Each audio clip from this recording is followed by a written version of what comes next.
beauties, welcome back to my channel. I'm so glad that you guys are here for another fun video.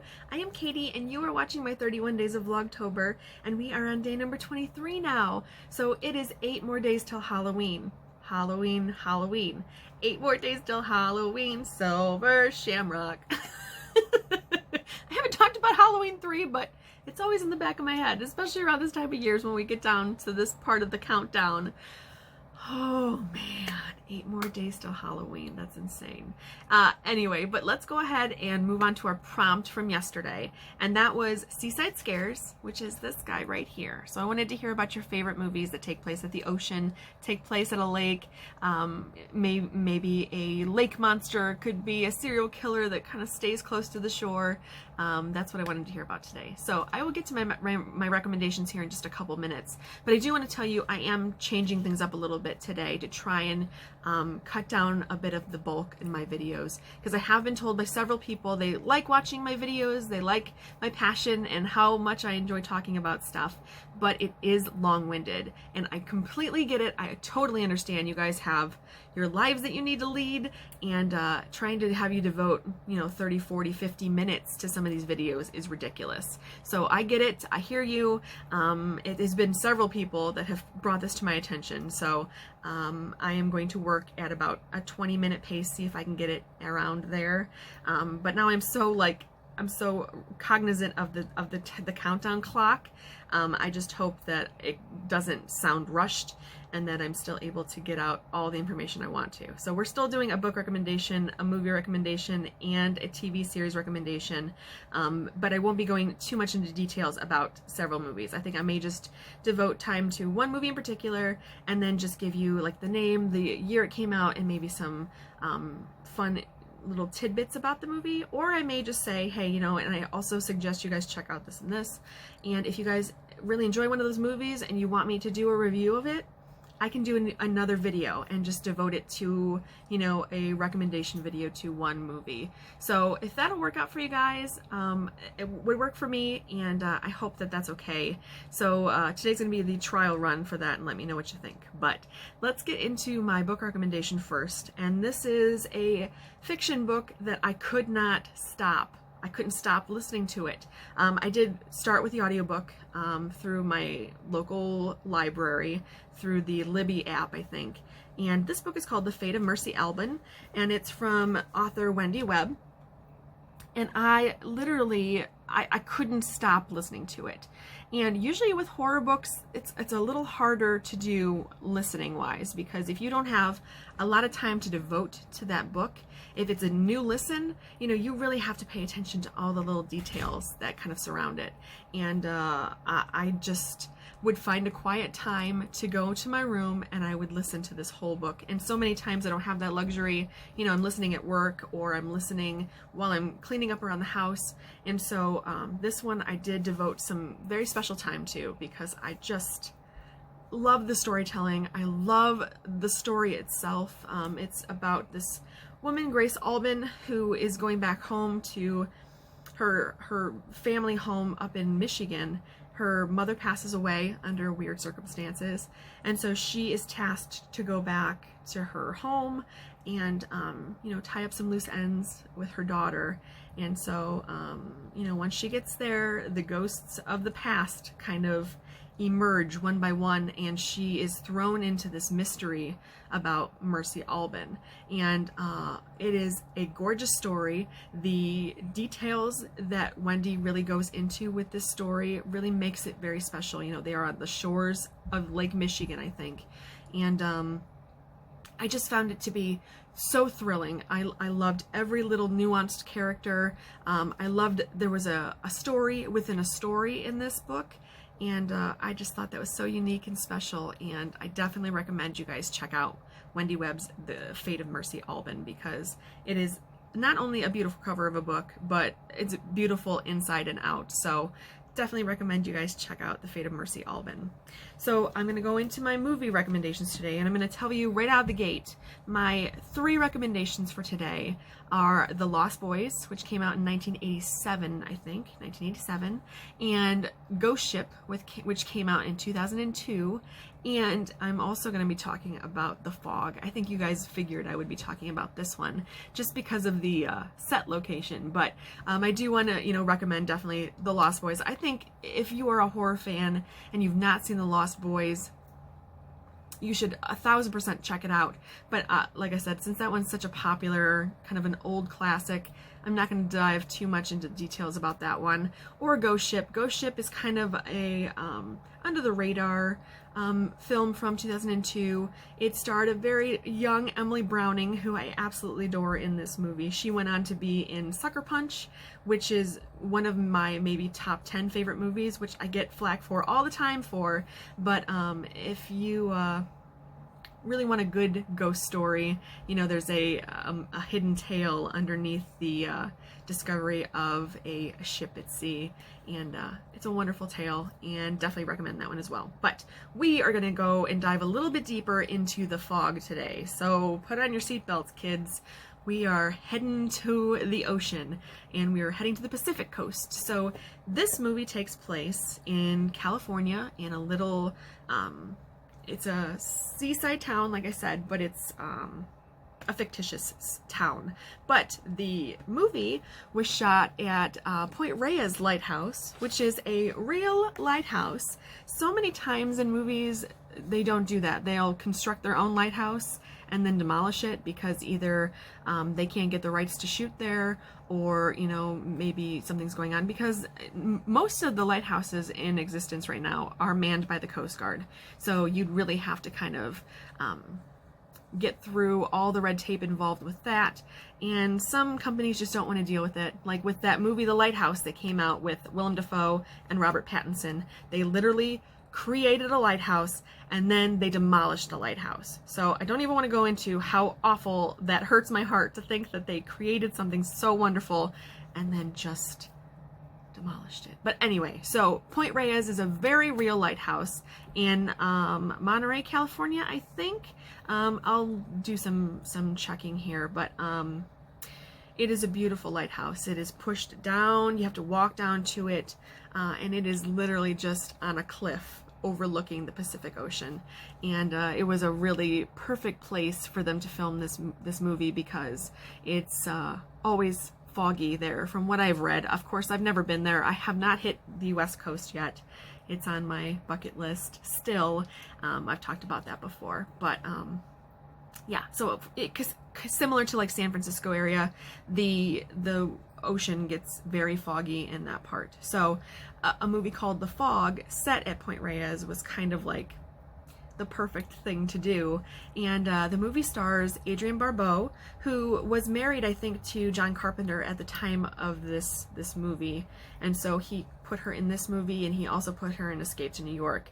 But another co-star in this movie, Tom Atkins, was also in Escape from New York, and he was in Halloween 3. So we're bringing it back to the beginning of this with my Silver Shamrock little homage. But so these characters are also joined by Jamie Lee Curtis. This was her, I think, second movie, because Halloween 1978 was her first. And there is this wonderful cameo by Jamie Lee's mom, Janet Leigh, who plays like a patron that she chats with at the church. And I always thought that was such a wonderful little nod to the Scream Queens, because Janet Leigh was from Psycho, and I think that that's really great that they were able to kind of bring them together. I mean, they're daughter and mother, but in a movie sense, I thought that that was a really great, homage to the original Scream Queen and bringing it into this new era with Jamie Lee. So that was always a wonderful moment in the film. And the story basically revolves around this story. It's the 100-year anniversary of the town, and there is a ghost story involving a shipwreck. And so the ghosts find their way back to shore on the 100th anniversary, and are set to go on a bit of a murder spree, like, ghost sailors normally do. I don't know.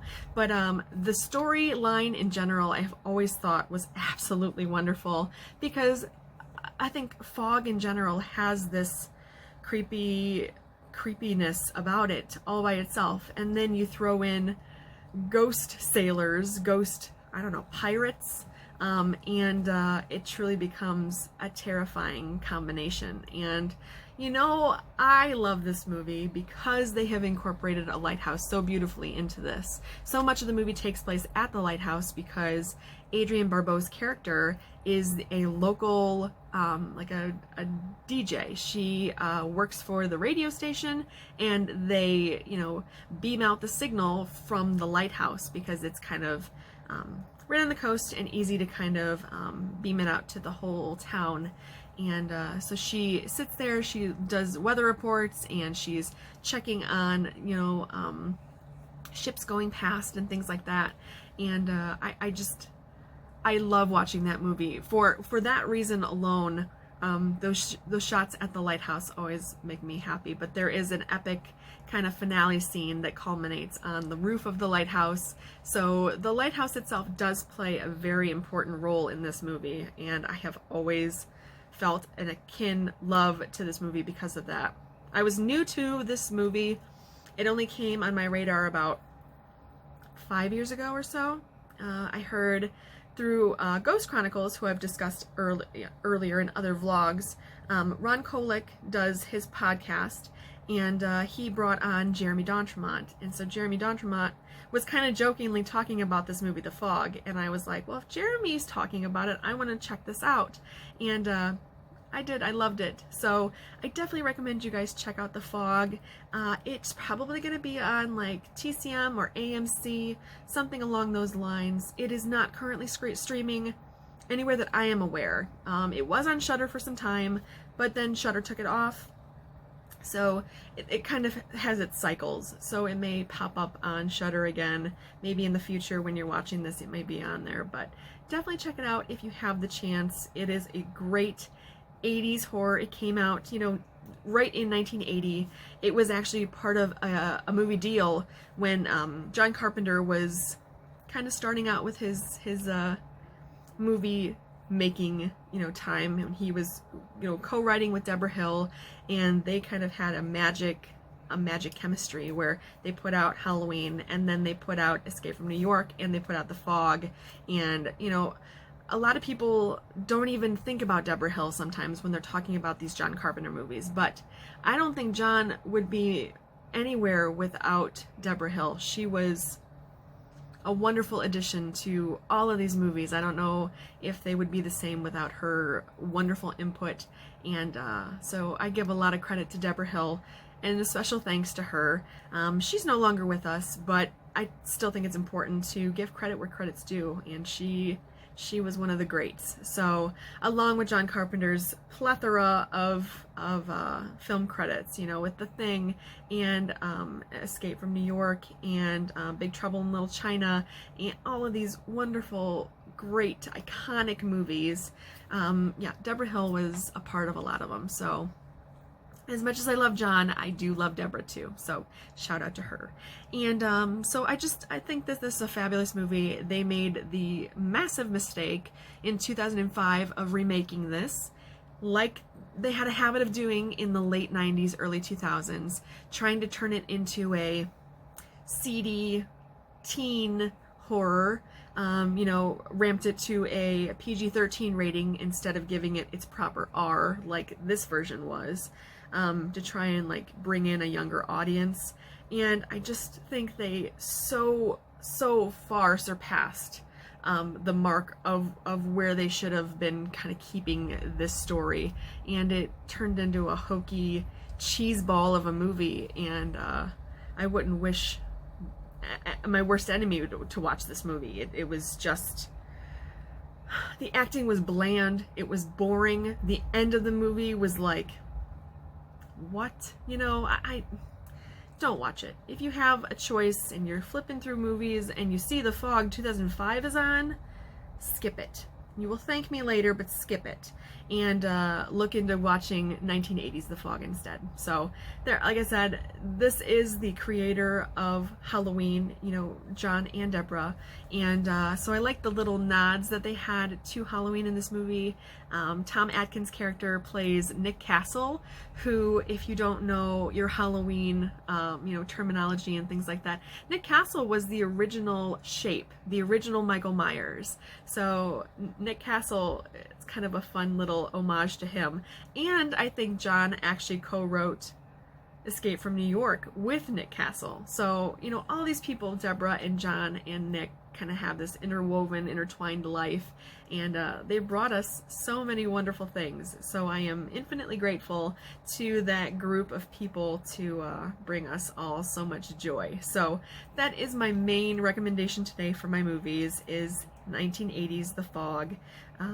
It's fun, it's creepy, it's a little campy, but there's some nice gore in there to kind of keep the real horror fans satiated, and a great story to keep, you know, the more fine-tuned horror fans interested. So really love it and really hope that you will check that out. So for my TV recommendation today, I want to talk a little bit about the incredible show Penny Dreadful. So this was a premium service show. It came out on Showtime, I think, back in what, 2009, 2008, something along those lines. I'll double check, and you know, I'll update. But that show kind of brings together the monsters in a new way. So a Penny Dreadful, for people that don't know, was an old a pamphlet that they kind of handed out back in Victorian era England, and it was these ghost stories, it was monster stories, it was tales of serial killers before we had the internet that gave us creepypasta and things like that. So the TV show Penny Dreadful is kind of compiling some of those tales, some of those monsters, putting them together in a cohesive and very creepy hour-long drama that kind of unfurled over, I think, 3 seasons. And it's the first season starred Josh Hartnett and Eva Green, and they were absolutely incredible in this show. I've only fully seen the first season. I've seen parts of the second season. I never got around to seeing the third season. But from what I saw, I absolutely loved this show. It was so dark and genuinely terrifying. There is a tale about Frankenstein's monster and Victor Frankenstein creating his monster. His first monster is a bit of a monster, to be completely blunt. He is not your typical Frankenstein. He's devoid of feelings and wants to murder and destroy. And so he tries again and goes, well, we'll see if second time's a charm. It makes a second creature, and the second creature shows empathy and compassion, and his first monster finds this second monster and straight up destroys him. So this show definitely does not hold anything back. It is creepy, it is terrifying. The only thing I didn't really like about it was kind of the over-sexualization that they put into it. A lot of the times they do that with horror, just because I think that they think a lot of people want that, but sometimes it's just really nice to have a creepy-ass movie or a TV show, and I don't know. So that was my only down point from that show, but I definitely think it's worth your time to check out. Josh Hartnett is really, really good in it, and I definitely recommend that you guys go check out Penny Dreadful. So those are my recommendations for today. So I hope that it doesn't feel like I kind of went through this too quickly, but like I said, I do want to keep this at a more sizable, easier to swallow size. So I'm gonna go ahead and move on to my pick for tomorrow, and it looks like tomorrow's topic is 1980s horror. So I'm sure you all have been waiting for this one. I've already gone through the 90s and the 2000s and 50s and 60s, and so I'm sure people were going, where the hell are the 80s? So here we are, guys. We are going to be talking about quintessential 1980s horror tomorrow. So think of your favorites, note them in the comments below, and I will talk to your lovely, wonderful faces again tomorrow. Again, I appreciate you guys so much for being here, checking all these videos out. You're absolutely wonderful, and couldn't do it without you guys. So I will see your lovely faces tomorrow.